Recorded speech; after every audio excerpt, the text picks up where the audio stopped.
کس نباید کاری بکنه. اونا میخوان چی کار کنن؟ حتما دیوانگی. فقط ما عاقلانه فکر میکنیم و قبول نمیکنیم. خب برو بهشون توضیح بده که همیشه افراد ما رو میکشن. دکتر زنده است مانوئل، ولی از لحاظ کلینیکی اون مرده. دکترها گفتن از لحاظ کلینیکی مرده. مغزش از کار افتاده ولی قلبش میزنه. قلبش نمیخواد بیسته، هنوز میزنه. برای اونا یه حرف کافیه، میریزن تو شهر و همه چیزو داغون میکنن. چرا باید جلوشونو گرفت؟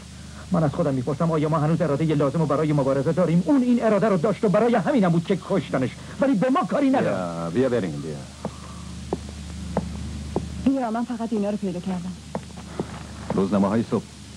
پلیس مسئولیت اون حادثه رو به گردن ما میندازه. قهوه میخوای؟ نه متشکرم. بخش سخنرانی از بلندگوها اختشاش بسیار سخت ایجاد کرد. به خاطر ضد ملی بودن متن گفتار و حمله مستقیم به سیاست خارجی دولت، مردم ناگهان با کمال شدت به هیجان آمدند و در نتیجه کار به خشونت کشید و حادثه تأسف‌انگیزی رخ داد. نیروهای انتظامی وظیفه‌شان را با خونسردی انجام دادند. در حین انجام این وظیفه سنگین 2 افسر ژاندارمری و 11 مأمور پلیس زخمی شدند. این چیزی که ژنرال یا روزنامه‌نگار گفته. به نظر من باید در جوابش بیانیه صادر کنیم. بله درسته. باید روی حالت صلح‌جویانه میتینگ و آرامش ما تکیه بشه. ما برای میتینگ اجازه رسمی داشتیم. اجازه دادن تا بتونن به وسیله پلیس و همدستانش به همش بزنن. تا از همدستای پلیس مدرکی نداشته باشیم نمی‌تونیم. 1000 تا مدرک. نه هیچ مدرک اساسی نداریم. غیر از ابراز تأسف از بی‌تفاوتی پلیس کاری نمیتونیم بکنیم. میتونیم با نتیجه گیری از ضد و نقیض‌گویی هاشون از نظر سیاسی استفاده کنیم. چرا این کارو به صلیب سرخ یا کمیسیون حقوق بشر واگذار نکنیم؟ شما پیشنهاد میکنید یک بیانیه دفاعی و پر عجز و لابه صادر کنیم، در حالی که برعکس باید به اونا حمله کرد. باید ما که مقصرین رو وا کرد. اسلحه به دست بگیریم بریم تو خیابون. ها چرا که نه؟ نتیجه چه خواهد شد؟ نه این زیاده رویه. بدون زیاده روی تا این حدم میتونیم. ما هیچ کاری نمیتونیم بکنیم. باید طبق قانون عمل کنیم. سالاست که ما داریم طبق قانون عمل میکنیم. الان موقع خارج شدن از این روش نیست. تنها راه ما برای حداکثر استفاده از این ماجرا باید کاری بکنیم از این ماجرا علیه ما استفاده بشه. کاملا درسته. شماها خجالت نمیکشین؟ دکتر تو 10 قدمی اینجا داره میمیره.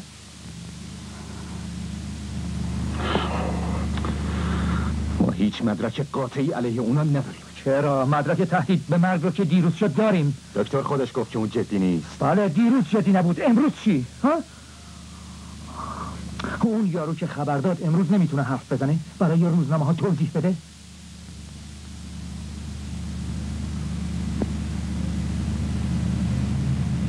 فکر نمی‌کنم.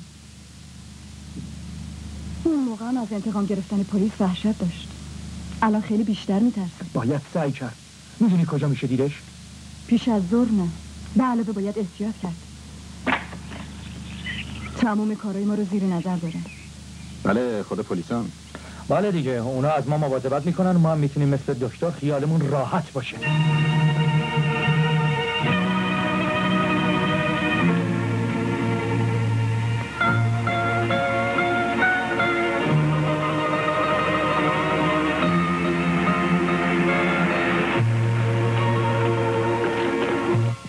عکس‌العمل شما در موقع شنیدن خبر چی بود؟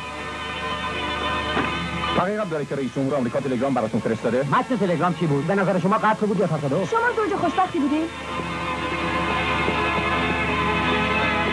شوهر شما تهدید به مرگ شده بود؟ اجازه میدین کمونیست از اسم شوهرتون استفاده کنن؟ پلیس صحبت از تصادف میکنه. آیا شما فکر میکنین این یه سوء قصد بوده؟ چرا یه جراح انگلیسی آوردین؟ به اینا اطمینان ندارین؟ آیا حقیقت داره که شما در حال طلاق گرفتن بودین؟ باور میکنین این فقط یه حادثه بوده؟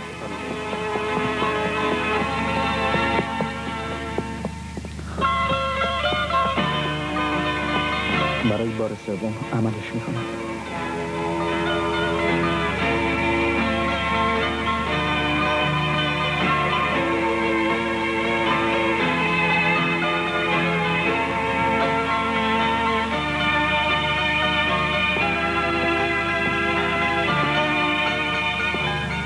این آقا رئیس بیمارستان هست. سلام.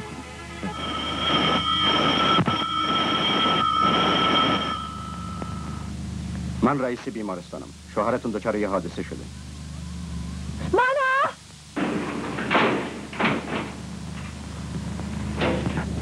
من شوهرتون رو میشناختم. ما مقداری از تحصیلاتمون رو با هم انجام دادیم. وقتی اون به خاطر صلح یه راهپیمایی طولانی کرد من میخواستم همراهیش کنم، ولی چون ممنوع شده بود نمیتونستم. حالش خیلی بده ولی خوب میشه. پروفسور دود جراح دیشب از لندن اومده. خانه اونی که از بزرگترین جراحان انگلیسی. اون خوشبینه. به پدر مادر چی میگی؟ حقیقتو؟ اونا کسانی هستن که میتونن حقیقتو بپذیرن.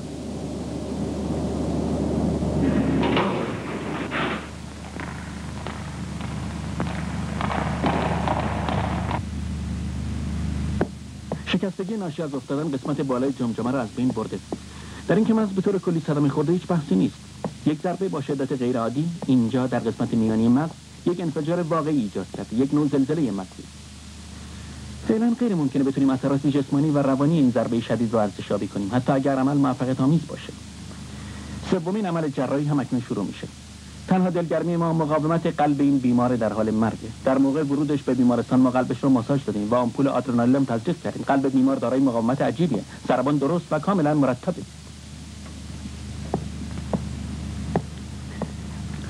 بفرمایید خانم.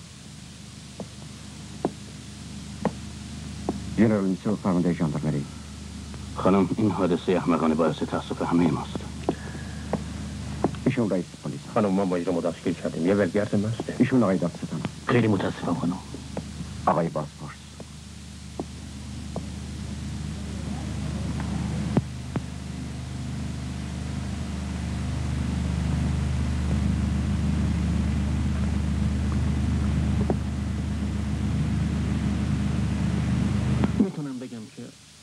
میتونم بگم که قسمت‌های زیادی از مغز تا حدودی صدمه دیدند. این آسیب دیدگی‌ها هنوز کاملا قطعی نیستند. جراح‌ها خیلی خوشبین هستند. باید منتظر نتیجه همین عمل باشیم. خانم، شوهر شما دارای یک قلب استثنایی. اگر قلبش مقاومت کنه زنده خواهد ماند. همیشه باید امیدوار بود.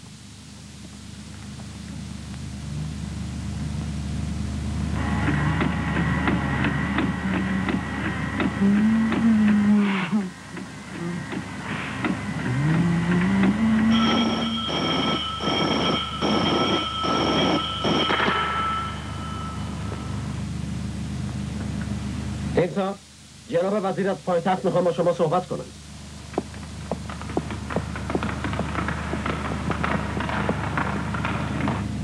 اونا از حضور همسرش در اینجا حد اکثر استفاده رو میکنن، در بازی با احساسات مردم.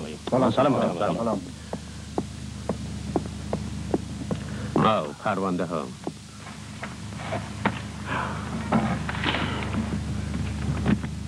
این دبیر کمیته اوناست. یک خلاصه از هر کدوم از این پرونده ها میخواد. رئیس دفتر به خصوص با جزئیاتی مربوط به زندگی خصوصیشون، همینطور راجع به کارشون. تمام اینا رو پیش از غروب میخوام. نماینده‌ای که زخمی شد. این همون یکی وکیل. پرونده این چی؟ اینجاست؟ بفرمایید.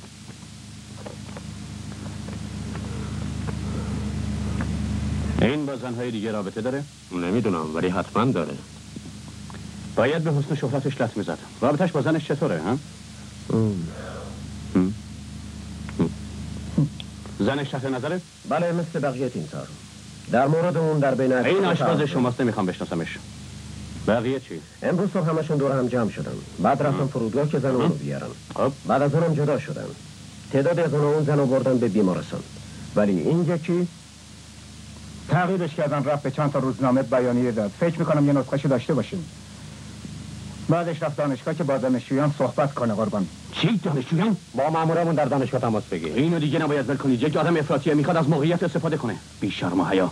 این حتما جهوده. نیمه جهوده. اونا بدترن، خودشون از دیگران بالاتر میدونن، حتی جهودای دیگه. بله؟ آقای دادستان اینجا تشریف دارم. بیان تو، مواظب باشین. شب و روز. بفرمایید، منتظرتون بودیم. دومین گناهکار کجاست؟ در اختیار ماست. امروز صبح به پای خودش اومد. در سلول. بفرمایید به دفتر من. خواهش میکنم بفرمایید بشینین. از حالا دیگه ایشون رئیس هستن. دستور رسمیه. باید پرونده رو که حاوی تحقیقات اولیه شماست در اختیارشون بگذارید و بعدش دستوراتشون رو اجرا کنین. و آقای معاون به جای من جریان کارا رو دنبال میکنه. افراد سرهنگ با جویای مقدماتی رو کردن. چه میتونم از گناهکار دوم بازپرسی کنم؟ هر وقت که بخواین. از قراری که میگن اون پشت سه‌چرخه باری خوابیده بوده، الکل بیهوشش کرده بوده. اگه این ثابت بشه، در این ماجرا دخالتی نداشته. اونا کجا بودن قبلا؟ من اینجا اظهارات راننده رو دارم. اینم عکسشه. ظاهرا تمام سر شب به مشروبخوری در بیستروی چینی گذروندن. نمیدونستم ما تو شهرمون کاسب چینی هم داریم. سرهنگ صاحب بیسترو در یک گردان داوطلب در جنگ کره شرکت کرده. از اون موقع به بعد بهش میگن چینی. صاحب بیسترو اظهارات دو گناهکار رو تایید کرد. اینها بفرمایید براتون میخونم. این جانب برتران آناتول معروف به چینی، ساکن بنبست هشتم، شغل مشروب فروش. بدین وسیله تایید میکنم که در بعد از ظهر روز 22 می امسال یاگو و واگو به بیستروی من آمدن ساعت 7 ساعت 19 و تا ساعت 10 ماندن ساعت 22. همین که وارد شدن شروع کردم به نوشیدن عرق رازیانه. ورود ممنوعه خانم.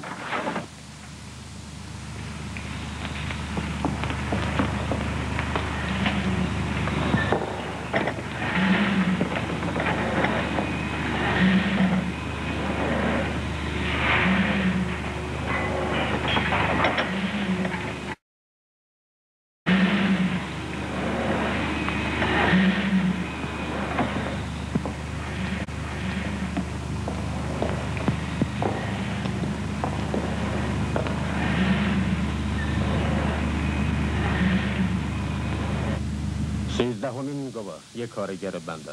من دیدم که یاگو و واگو چندین لیوان عرق رازیانه خوردن. نمیدونم چند تا، ولی وقت رفتن در ساعت 10 ساعت 22 هر دو مست بودن. من حتی شنیدم که چینی گفت با کامیکازه نریم، تصادف میکنیم. کامیکازه؟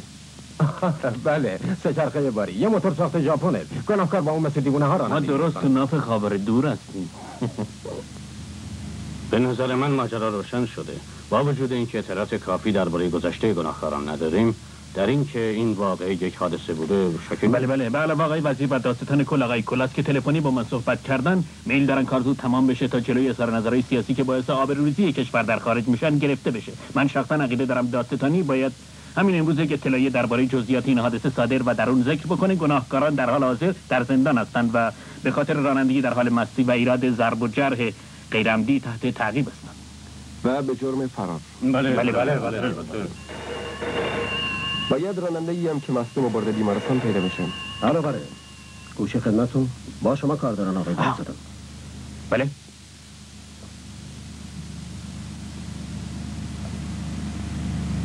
دکتر مرده.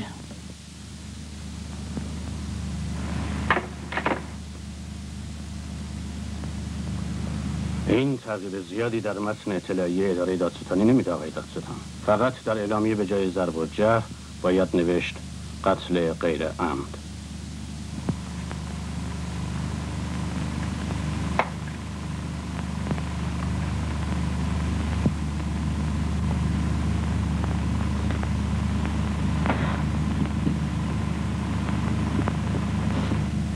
بذار باشه.